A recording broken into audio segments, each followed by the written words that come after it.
Bwana Yesu asifiwe.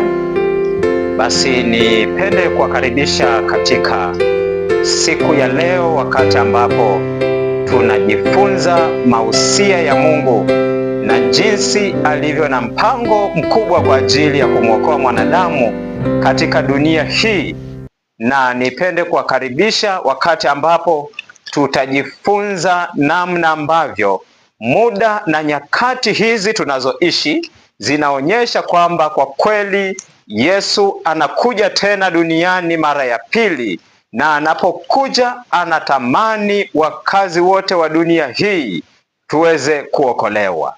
Basi somo letu la siku ya leo, tunapojifunza kuhusu matukio ya siku za mwisho yanayotuandaa kwa ajili ya kumlaki Yesu anapokuja duniani mara ya pili. Basi nikualike mahali ulipo na unayenifuatilia katika vipindi hivi, basi tuombe. Baba yetu mwema uliye mbinguni, tunakushukuru sana kwa rehema na fadhili zako. Tunakushukuru kwa jinsi ambavyo unaendelea kutupatia nafasi watoto wako tuendelee kujifunza maandiko yako matakatifu, huku tukikusubiri Yesu unapokuja katika dunia hii. Mbariki yule anayetazama mahubiri haya, mbariki yule rafiki hata atakayesikiliza kwa muda fulani. Bwana, tunakusihi ukatusaidie siku moja unapokuja tukakulaki mawinguni kwa namna ya pekee, kwa utukufu na ushindi mkubwa. Ndivyo tunavyoomba na kuamini na kushukuru kwa jina lako Yesu, amina. Basi mausia ya Mungu hususani katika masomo ya unabii yanayoangazia jinsi ambavyo tumekaribia mwishoni kabisa mwa kufungwa kwa historia ya dunia hii. Na masomo yetu haya yatakuwa na fungu kiongozi au fungu kuu katika kitabu cha Mathayo sura ya 3 mstari wa 1 hadi wa 2. Maandiko matakatifu yanaeleza ujumbe wa pekee sana, ukituonyesha kwamba hatupaswi kujifunza kama historia, lakini tunapaswa kujifunza tukielewa kwamba tumekaribia mwishoni kabisa mwa kufungwa kwa historia ya dunia hii. Maandiko matakatifu yanasema kama ifuatavyo. Mathayo 3 fungu la 1, neno la Bwana linasema, ndiyo, siku zile aliondokea Yohana Mbatizaji. Siku zile aliondokea Yohana Mbatizaji, ndiyo, akihubiri katika nyika ya Yudea na kusema, akihubiri katika nyika ya Yudea akisema, tubuni, tubuni, kwa maana ufalme wa mbinguni umekaribia. Kwa maana ufalme wa mbinguni umekaribia. Kwa sababu huyo ndiye aliyenenwa na nabii Isaya akisema, sauti ya mtu aliaye nyikani, ndiyo, itengenezeni njia ya Bwana, ndiyo, yanyosheni mapito yake. Asante sana. Maandiko matakatifu yanasema kwamba ule ujumbe ambao ulihubiriwa na Yohana Mbatizaji ndio ujumbe wa watu wa Mungu leo tunapomsubiri Yesu anapokuja duniani mara ya pili, kwamba tutubu kwa kuwa ufalme wa mbinguni umekaribia. Na kwa kweli tunapoendelea kujifunza, ni kualike ndugu mtazamaji unayefuatilia vipindi hivi, utakuja kugundua namna ambavyo kwa kweli ufalme wa mbinguni umekaribia. Amina. Na agizo la Mungu ni kwamba pamoja na kwamba tunaendelea kujifunza, lakini tunapaswa kujiandaa, kwa sababu Yesu anakuja tena duniani mara ya pili. Na anapokuja utakuja kugundua namna ambavyo tunapojifunza masomo haya yanatuandaa kwa ajili ya kumlaki Yesu anapokuja tena duniani mara ya pili. Amen. Lakini ni kulete ndugu mtazamaji wa vipindi hivi jinsi ambavyo Biblia inavyoeleza unabii unaoshangaza. Na somo letu la siku ya leo, tunaanza kujifunza somo la pekee sana ambalo linatuonyesha kwamba tutubu kwa sababu ufalme wa mbinguni umekaribia. Somo la siku ya leo ambapo tunaendelea kujifunza huku tukijiandaa kwa ajili ya kuja kwa Yesu mara ya pili. Somo linasema, tazama yuaja tena, uwe tayari. Tazama yuaja tena, uwe tayari. Katika fungu la Mathayo sura ya 3 fungu la 1 na la 2 ambalo tumelisoma, linatuonyesha kwamba tutubu, ufalme wa mbinguni umekaribia. Ufalme wa mbinguni umekaribia. Lakini somo hili nitaungana nawe ndugu mtazamaji katika mwaka wa 1517 mpaka mwaka 1798. Tutaangazia matukio yanayoelezwa na Biblia yakionyesha kwamba Biblia ni kitabu cha kweli, lakini jambo la pili inathibitisha kwamba hakika Yesu anakuja tena duniani mara ya pili, na sisi kama wakazi wa dunia hii, duniani hapa sio kwetu, kwetu ni mbinguni. Katika Biblia kuanzia mwaka wa 1517 ndicho kipindi ambacho kanisa la Mungu lilikuwa linapitia katika kipindi kigumu sana, na kanisa kipindi hicho lilikuwa linaitwa kanisa la Sadi. Basi katika kitabu cha Ufunuo sura ile ya 3 kuanzia fungu la 1 mpaka fungu la 6 ndipo tunapopata kitu cha pekee sana kuanzia mahali hapo. Ndugu msomaji, tusomee katika kitabu cha Ufunuo wa Yohana sura ile ya 3 fungu la 1 hadi la 6. Ndiyo Biblia inavyosema. Ufunuo 3 fungu la 1, neno la Bwana linasema. Neno la Bwana linasema, na kwa malaika wa kanisa lililoko Sadi andika. Na kwa malaika wa kanisa lililoko Sadi, Yohana anaamliwa akiwa kule Patmo aandike. Ndiyo, haya ndiyo anenayo yeye aliye na hizo roho 7 za Mungu. Ndiyo, na zile nyota 7. Na zile nyota 7, anayenena hapo sio mwingine, ni Yesu Mwokozi wa ulimwengu. Ndiyo, nayajua matendo yako. Nayajua matendo yako. Ndugu mtazamaji, Yesu anafahamu matendo yetu. Ndiyo, ya kuwa una jina la kuwa hai. Ya kuwa una jina lililo hai. Ndiyo, nawe umekufa. Lakini anapotutazama Yesu anasema tumekufa. Tunaonekana kwamba tuko hai, lakini anasema tumekufa kwa habari ya kiroho. Ndiyo, uwe mwenye kukesha. Uwe mwenye kukesha, ukayaimarishe mambo yako yaliyobakia. Ukayaimarishe mambo yetu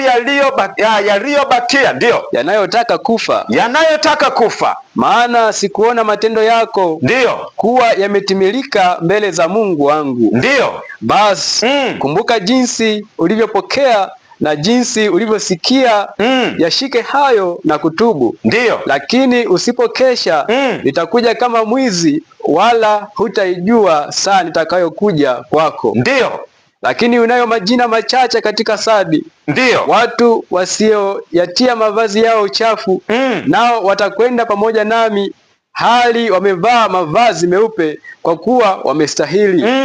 Yeye ashindaye, ndiyo, atavikwa hivyo mavazi meupe, wala sitalifuta kamwe jina lake katika kitabu cha uzima. Ndiyo, nami nitalikiri jina mbele ya Baba yangu. Amina. Ubarikiwe sana. Ya malaika zake. Ubarikiwe sana mtu wa Mungu. Amina. Katika kitabu cha Ufunuo sura ya 3 fungu la 1 hadi la 6 kuanzia mwaka 1517 ni kipindi ambacho kanisa nimekueleza kwamba lilikuwa linaitwa kanisa la Sadi. Sasa endelea kunifuatilia katika somo hili, utakuja kugundua kitu cha pekee sana. Katika mwaka wa 1517 ndicho kipindi ambacho kilikuwa ni kipindi cha katikati hapo, kilikuwa ni kipindi ambacho kinaitwa kipindi cha zama za giza. Sasa kwa nini kinaitwa kipindi cha zama za giza?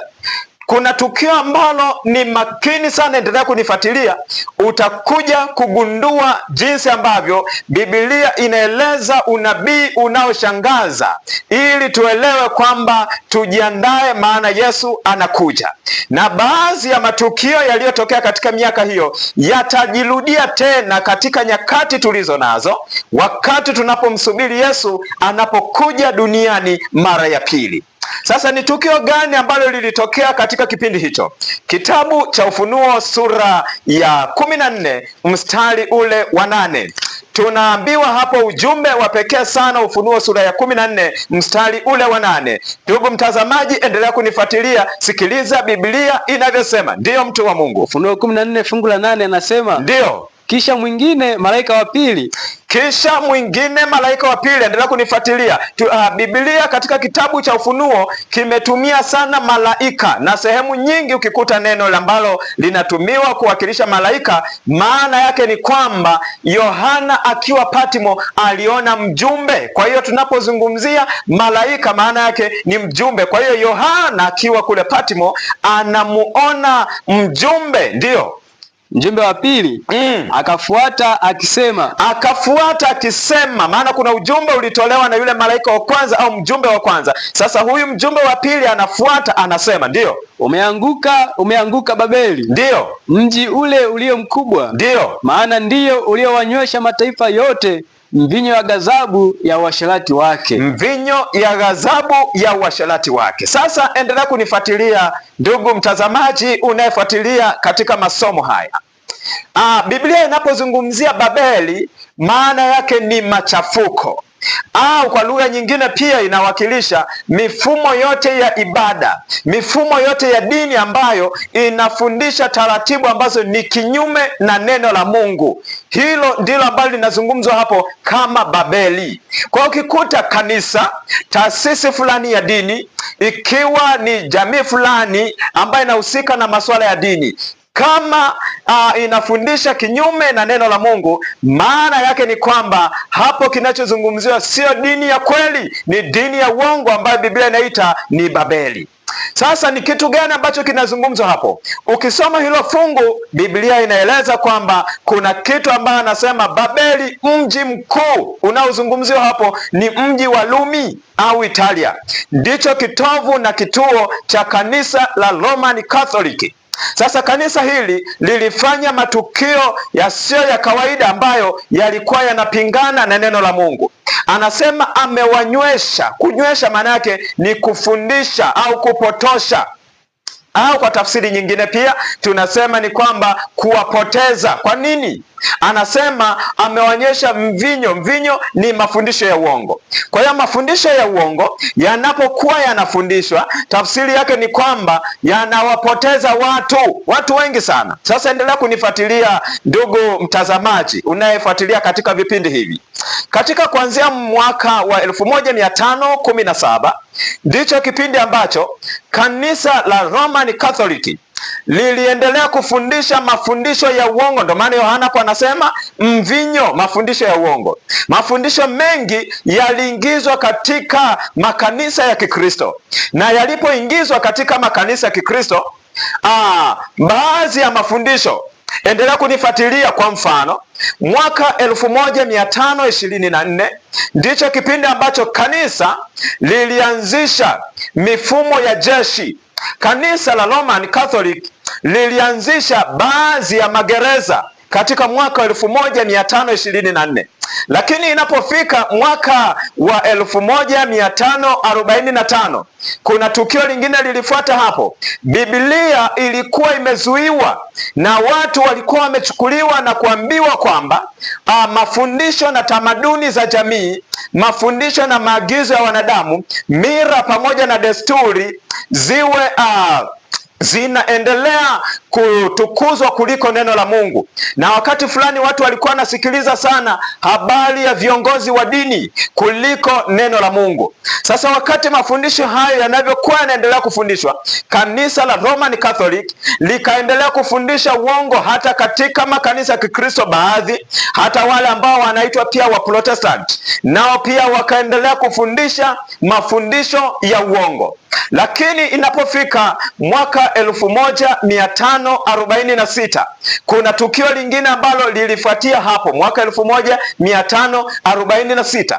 Kitu gani ambacho kilifuata hapo? Kitu ambacho kilifuata hapo ndipo ambapo kulianza kutengeneza Biblia yenye vitabu 72 kuliko ile ambayo ilikuwa ina vitabu 66, na baadhi ya vitabu ambavyo leo vimezoeleka katika vyanzo mbalimbali vya kihistoria na hata baadhi ya makanisa vinaitwa ni vitabu vya vile ambavyo vinafundisha mafundisho ya uongo. Kwa mfano, ndugu mtazamaji, unaweza ukawa ni shahidi, umewahi shuhudia Biblia ambayo ina vitabu 72, na miongoni mwa vitabu hivyo kuna kitabu ambacho kinaitwa Judith, lakini kuna kitabu ambacho kinaitwa kitabu cha Sila, lakini kuna kitabu pia kingine ambacho kinaitwa Tobithi, lakini pia kuna kitabu kingine wa Makabayo.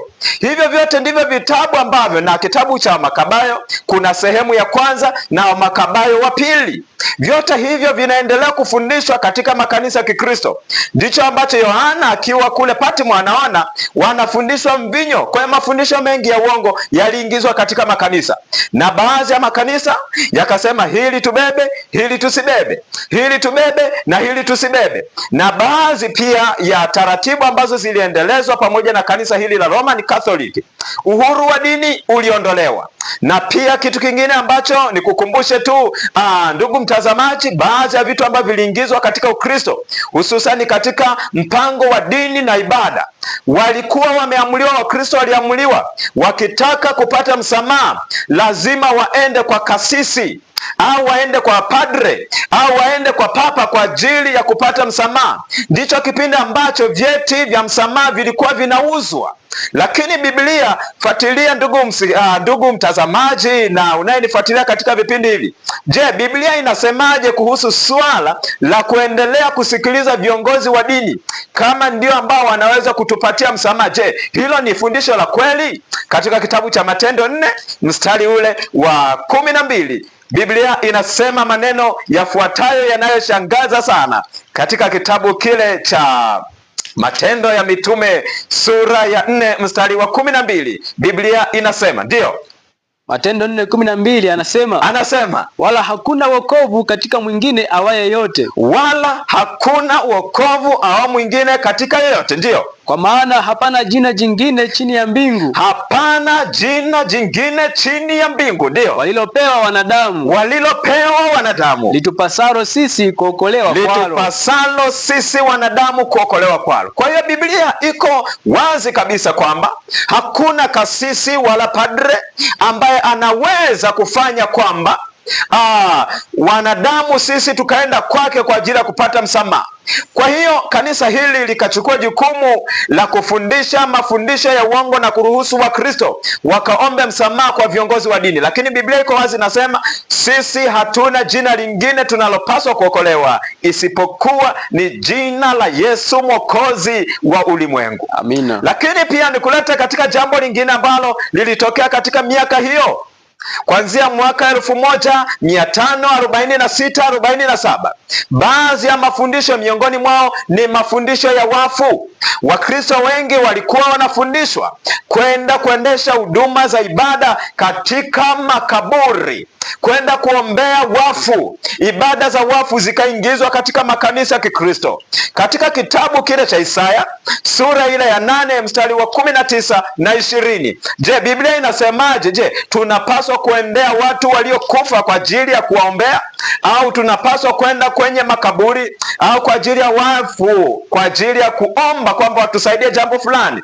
Angalia Biblia inavyosema, mtu wa Mungu unayeendelea kunifuatilia na kunitazama katika masomo haya. Ndiyo, mtu wa Mungu, Biblia inasemaje? Isaya 8 fungu la 19 anasema, ndio, na wakati watakapokuambia, ndugu mtazamaji, watakapokuambia, ndio, tafuta habari kwa watu wenye pepo. Tafuta habari, iwe ni habari ya uchumi, iwe ni habari ya changamoto, iwe ni habari ya magonjwa. Watakapokuambia tafuta kwa watu wenye pepo, ndio, na kwa wachawi waliao kama ndege, ndio, na kunong'ona. Je, haiwapasi watu kutafuta habari kwa Mungu wao? Haitupasi kutafuta habari kwa Mungu wetu? Ndio. Je, ndio, waende kwa watu waliokufa kwa ajili ya watu walio hai? Je, tuende kwa watu waliokufa kwa ajili ya watu walio hai? Ndio. Fungu la 20. Na waende kwa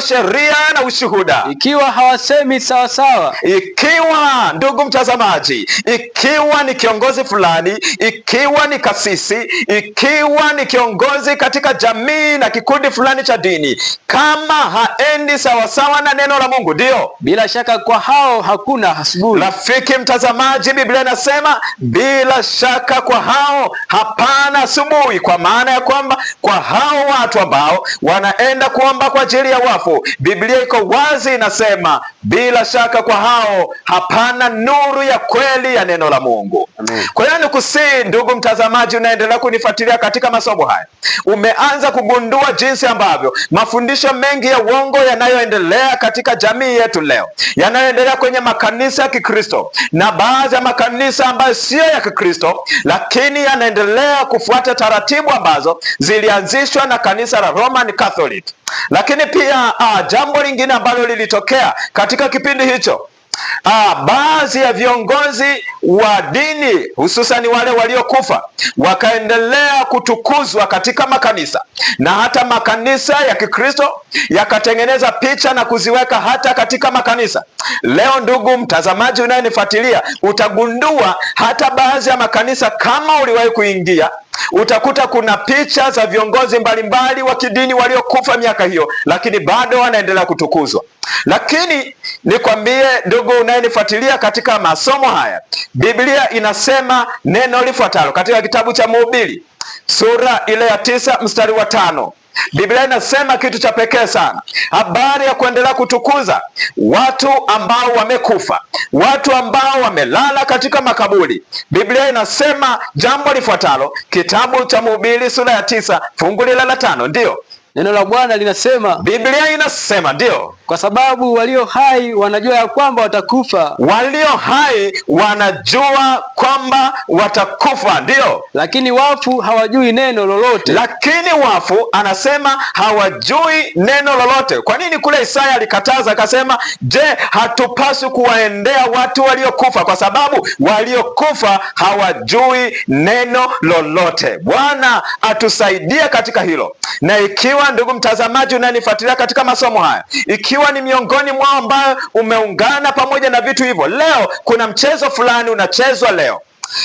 Wengine wanaweza kazani kwamba kwa sababu tu kwenda kufanya ibada katika makaburi, leo ni shahidi, ziko vitu mbalimbali na vitu mbalimbali ambavyo vinatengenezwa katika dunia hii kwa ajili ya kutuandaa katika fundisho hilo. Endelea kunifuatilia katika masomo haya, kuna kitu cha pekee utakuja kujifunza na kugundua jinsi ambavyo Ibilisi anaendeleza fundisho hili, na wengi wamekuwa wanapotea, hawaelewi ni nini cha kufanya. Lakini kupitia masomo haya utagundua kwamba tumekaribia nyumbani na tunapaswa kufuata ujumbe wa kweli wa neno la Mungu. Amina. Lakini nikulete katika jambo fulani pia lingine ambalo ni adhimu sana katika somo letu hili. Wakati kanisa hili linaendelea kufundisha mafundisho hayo, mafundisho ya uongo yanaendelea kufundishwa, lakini jambo lingine ni kukumbusha tu ambalo lilitokea katika miaka hiyo.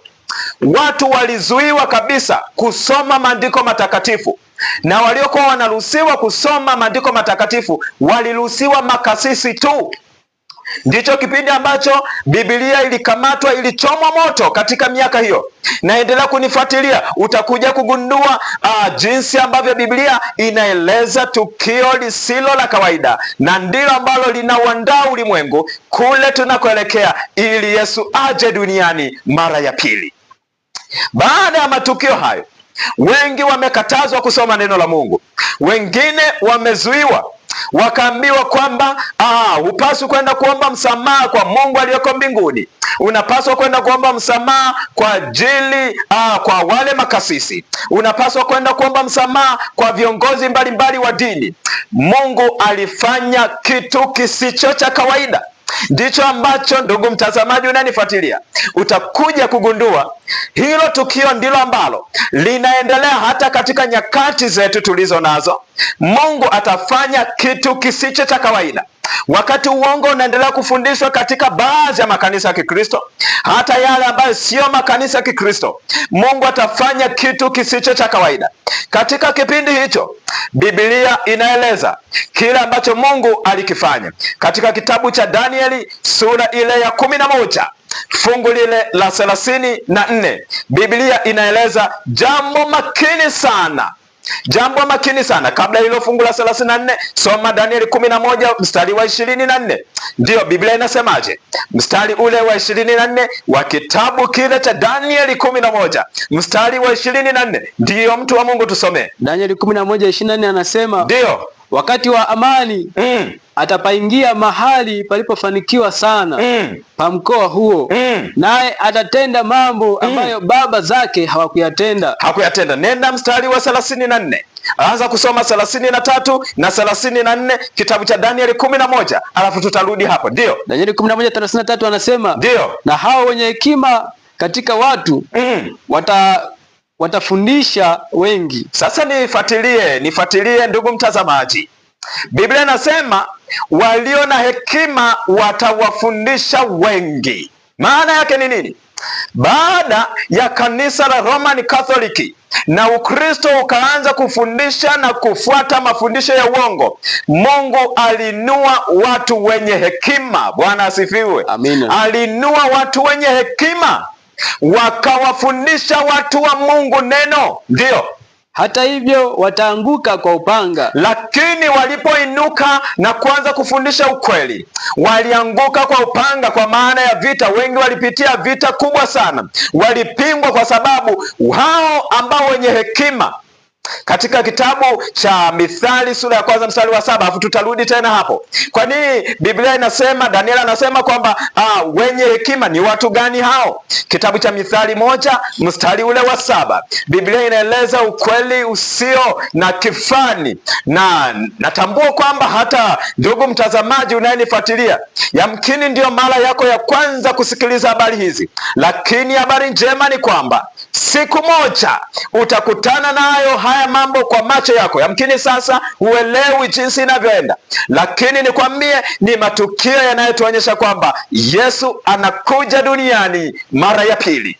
Kitabu cha Mithali 1 mstari wa 7. Ndio Mithali 1:7 anasema, Biblia inasema kumcha Bwana ni chanzo cha maarifa. Kumcha Bwana ni chanzo cha maarifa. Ndio, bali wapumbavu hudharau hekima na adabu. Huidharau hekima na adabu. Kwa hiyo ndugu mtazamaji, hekima inapatikana kwa kumcha Mungu. Hekima ya kweli inapatikana kwa kumcha Mungu. Sasa hawa watu kwa nini walikuwa na hekima? Walisimama kwa ajili ya kumtetea Mungu. Amen. Waliposimama kwa ajili ya kumtetea Mungu, walikutana na upinzani mkubwa sana.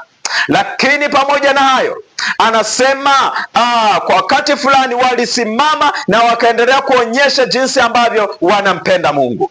Nikupe ushauri na nikupe pendekezo, ndugu mtazamaji unayenifuatilia. Yamkini bado hujatoa maisha yako kwa ajili ya kusimama upande wa Yesu, lakini nipende kukusihi kwa neema ya Bwana, ndio wakati ambapo tunapaswa kujitoa maisha yetu kwa ajili ya uzima wa milele. Amina. Maana Yesu anakuja haraka sana, na endelea kunifuatilia, utagundua matukio yanayoonyesha kwamba tumekaribia nyumbani na Yesu anakuja kama mwokozi wa ulimwengu, Bwana wa mabwana na mfalume wa wafalume katika mawingu ya dunia hii. Amen. Itakuwa ni tukio la pekee sana. Sasa katika Danieli ile sura ya 11 mstari wa 33, endelea kusoma ndugu msomaji. Biblia inasema, hata hivyo wataanguka kwa upanga. Hata hivyo wataanguka kwa upanga, na kwa moto, na kwa moto, na kwa kufungwa, na kwa kutekwa nyara, na kwa kutekwa nyara siku nyingi. 34. Basi watakapoanguka watasaidiwa kwa msaada kidogo. Chukua hilo neno, watasaidiwa kwa msaada kidogo. Ndio, lakini wengi wataambatana nao kwa maneno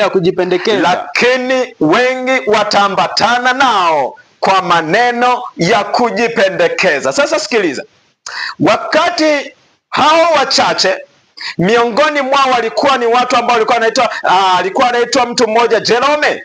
Kuna mtu ambaye alikuwa anaitwa John Wycliffe. Kuna mtu mwingine alikuwa anaitwa John Calvin. Kuna mtu mwingine pia alikuwa anaitwa Martin Luther. Kuna mtu pia mwingine ambaye alikuwa anaitwa Tandale. Kuna mwingine ambaye alikuwa anaitwa Zinjadorf. Wote hao ni mashujaa wa imani, ndio ambao wanazungumzwa pale. Kwa msaada kidogo waliamua kusimama kwa ajili ya kwenda kuhubiri Injili kila mahali.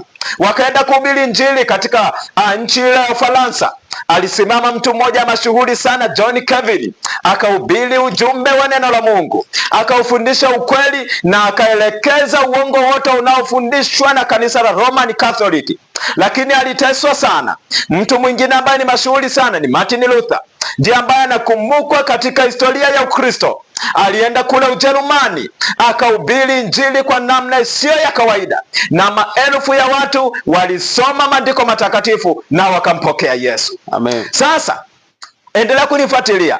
Wakati hao ambao wanasema wenye msaada kidogo, katika kitabu cha Ufunuo wa Yohana sura ile ya 3 mstari wa 4, Biblia inaeleza mambo yasiyo ya kawaida, lakini kuna ujumbe wa matumaini ndani yake.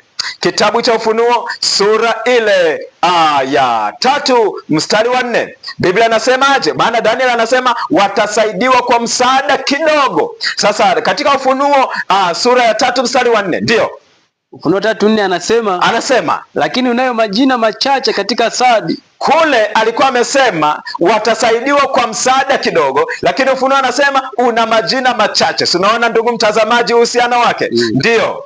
Watu wasioyatia mavazi yao uchafu. Watu wasioyatia mavazi yao uchafu. Sikiliza, Biblia inapozungumzia mavazi katika unabii anawakilisha tabia.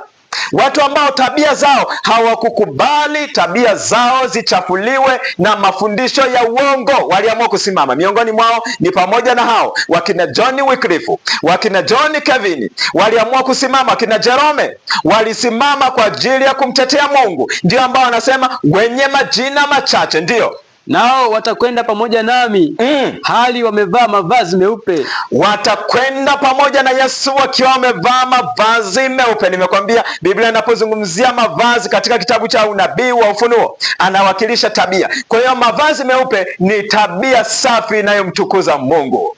Ndio, kwa kuwa wamestahili. Kwa kuwa wamestahili, ndivyo Biblia inavyosema. Waliamua kusimamia ukweli wa neno la Mungu.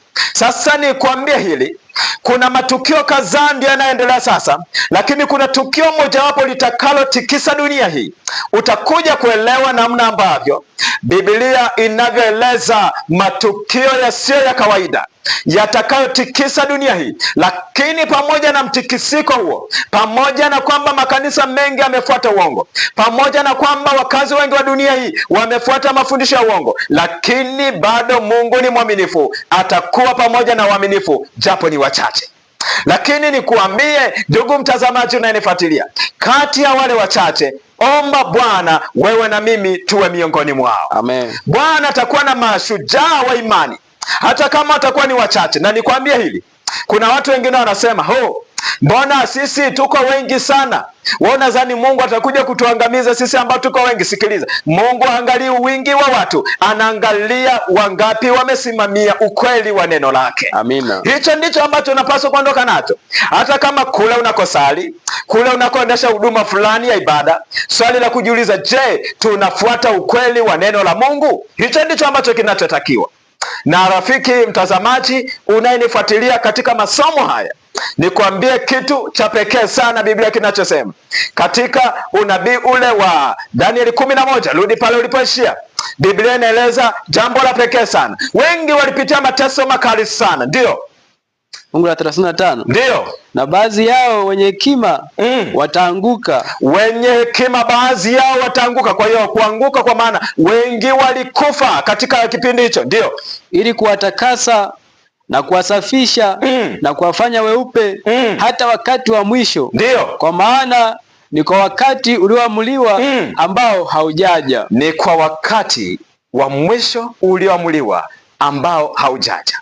Hapo tuko katika matukio yaliyoanza toka mwaka 1517 mpaka 1798. Leo tumeangazia matukio mawili tu. Tukio la kwanza nimekwambia, kanisa la Roman Catholic lilifundisha mafundisho ya uongo. Mambo mbalimbali yaliingizwa katika Ukristo, na nikukumbushe tu kipindi hicho baadhi ya tamaduni ziliingizwa katika Ukristo. Lakini jambo la pili, Mungu alisimamisha mashujaa ambao waliamua kumtetea Mungu, waliamua kusimamia upande wa kweli. Haijalishi walikuwa wachache, lakini walisimama katika kweli. Endelea kunifuatilia somo linalofuata. Tutaona matukio yaliyofuata mpaka tunapokuta 1798 na matukio yote yanayomkaribisha Yesu kuja duniani mara ya pili. Rafiki, nikupe wito huu ambao utakusaidia katika maisha yako, utakaonisaidia katika maisha yangu, ili tuelewe kwamba tumekaribia nyumbani na Yesu anakuja tena duniani mara ya pili. Baadhi ya matukio ambayo tumeangalia leo, tutakapofika masomo ya hapo mbele, utaona jinsi ambavyo yanaendelea kutokea hata leo, ili kumkaribisha Yesu mwokozi wa ulimwengu. Katika kitabu cha Mathayo, fungu letu kiongozi ambalo linatuongoza katika masomo haya, katika kitabu cha Mathayo sura ile ya 3 fungu la 1 na la 2. Je, kwa nini tujifunze mambo kama haya? Na kwa nini tujifunze mambo haya? Mwingine anaweza akasema, je, yanatusaidia nini sisi kufahamu hayo? Lakini sikiliza Biblia inavyosema. Mathayo sura ya 3 fungu la 1 na la 2. Ndio, Mathayo 3:1 anasema, ndio, siku zile aliondokea Yohana Mbatizaji. Sikiliza mtu wa Mungu, naye nitazama na kufuatilia vipindi hivi. Kama vile Mungu alivyoinua wakina Yohana wakahubiri Injili, ndipo ambapo leo pia anainua wakina Yohana wa leo kwa ajili ya kwenda kuhubiri Injili, maana tumekaribia nyumbani. Ndiyo, akihubiri katika nyika ya Yudea na kusema, akihubiri katika nyika ya Yudea akisema, ndio, tubuni, kwa maana ufalme wa mbinguni umekaribia. Kwa maana ufalme wa mbinguni umekaribia. Amen. Rafiki, ni ujumbe wa pekee sana. Unavyoona matukio haya, elewa kwamba tutubu, maana ufalme wa mbinguni umekaribia. Amina. Yule ambaye umekaa mahali fulani, unaendelea kunifuatilia katika masomo haya, wito wa Yesu, tutubu, maana ufalme wa mbinguni umekaribia. Ambayo unafuatilia masomo haya, uko kwenye biashara yako pale, upo kwenye kazi yako mahali fulani, upo pale nyumbani unafuatilia masomo haya, wito wa Yesu anasema tubuni, maana ufalme wa mbinguni umekaribia. Amen.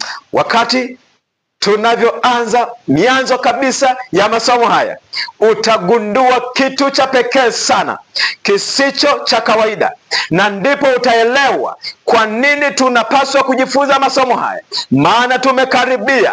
Bwana anahitaji wenye hekima watakaosimama na kuwafundisha wengi ukweli wa neno lake, ili Yesu aje duniani mara ya pili. Wito unaendelea kutolewa, tutubu, ufalme wa mbinguni umekaribia. Amen. Rafiki, tutubu, maana ufalme wa mbinguni umekaribia. Amina. Leo ni mwanzo tu wa masomo haya, lakini endelea kunifuatilia, utakuja kugundua ukweli usio na kifani, na unaweza ukashangaa kwa nini mambo haya. Bwana amekupatia nafasi ya kuendelea kuishi katika dunia hii ili uelewe mambo haya, huku tukijiandaa, tukiona kwamba hapa duniani sio nyumbani kwetu, tunapita, nyumbani kwetu ni mbinguni.